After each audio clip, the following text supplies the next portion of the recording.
My, look who's finally awake. Hello, sweetie. No, please don't be afraid. I won't hurt you.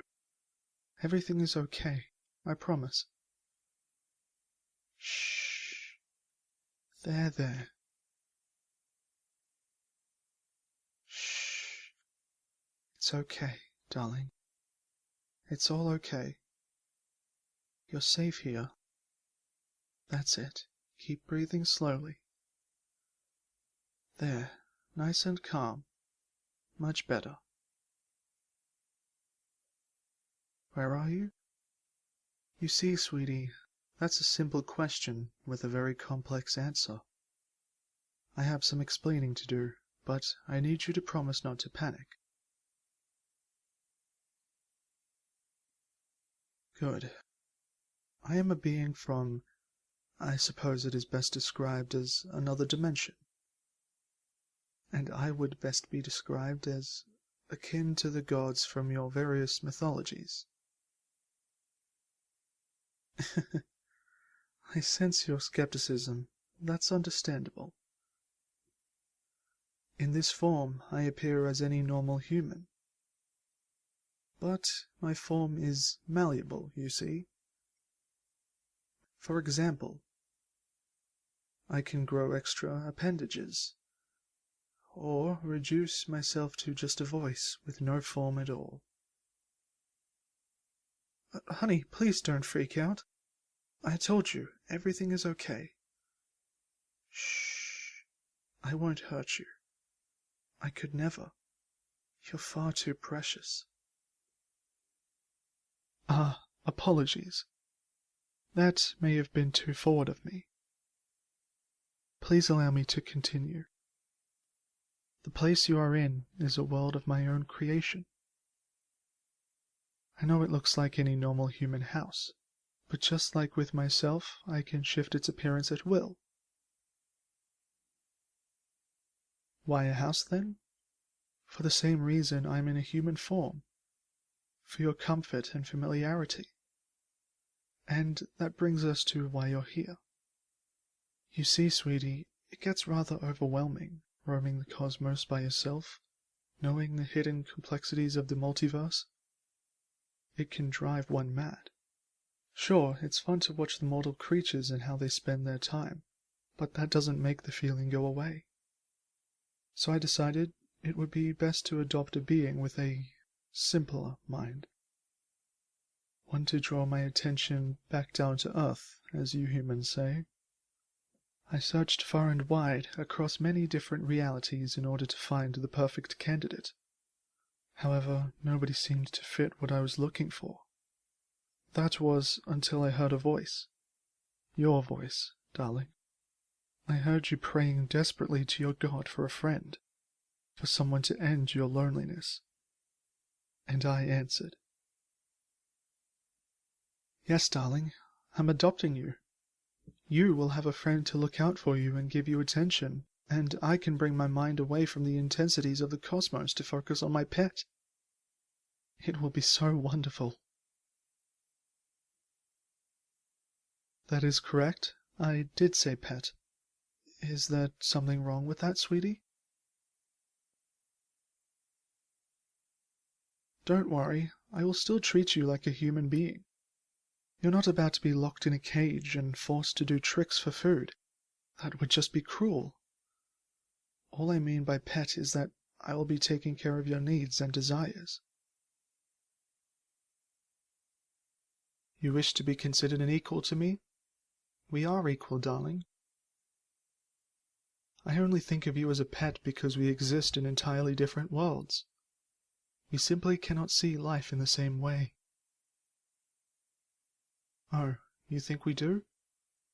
Very well. Describe what the fourth dimension looks like.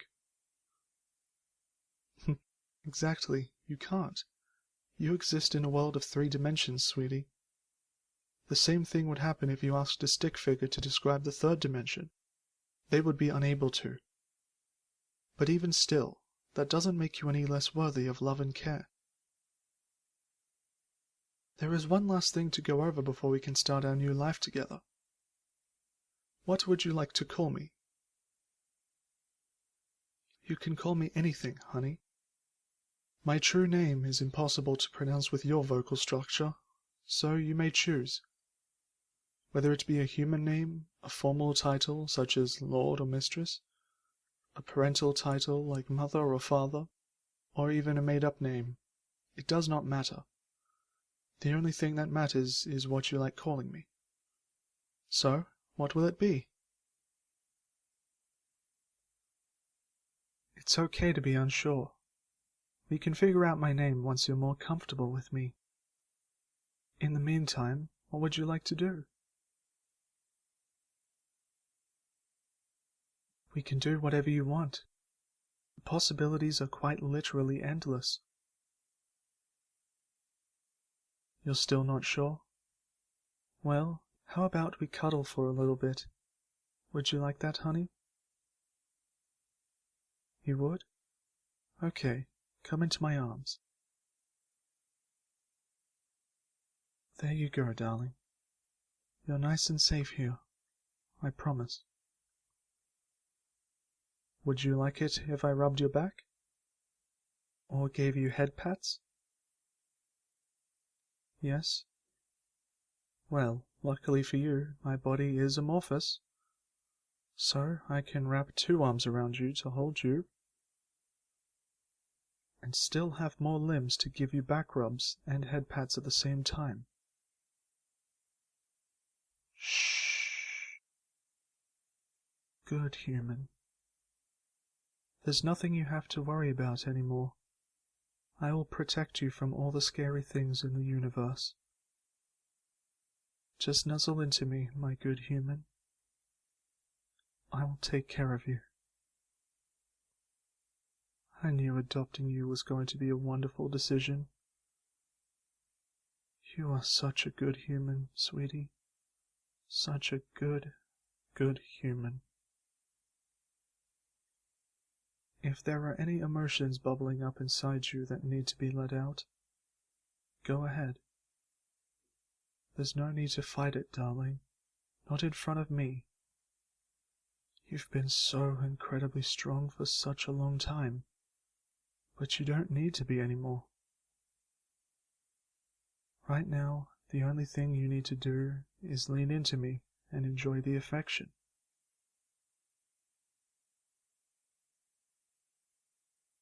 Good human. You're a very good human.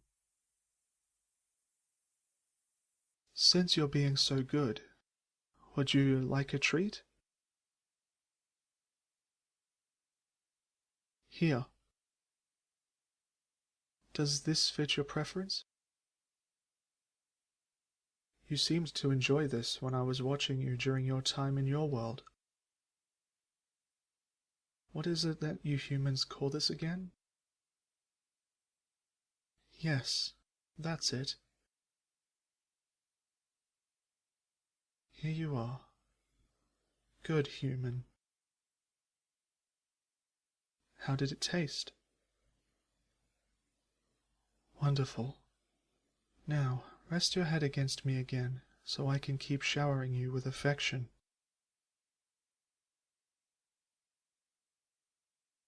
I promise, we can do anything you want here. Anything and everything.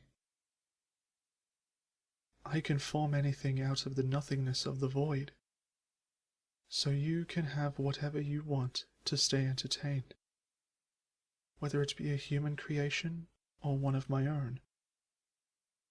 I can change the world around us to suit your liking, so we can spend time in any environment you like. From a simple human suburb to a bright sandy beach, or even a biome from another world entirely. Or we can just do this. Just lay here, with your head on my chest, nuzzling into me, while I give you all the affection you could ever want. I love you, sweetie. You are my absolutely perfect, good human. I promise that I will take good care of you here.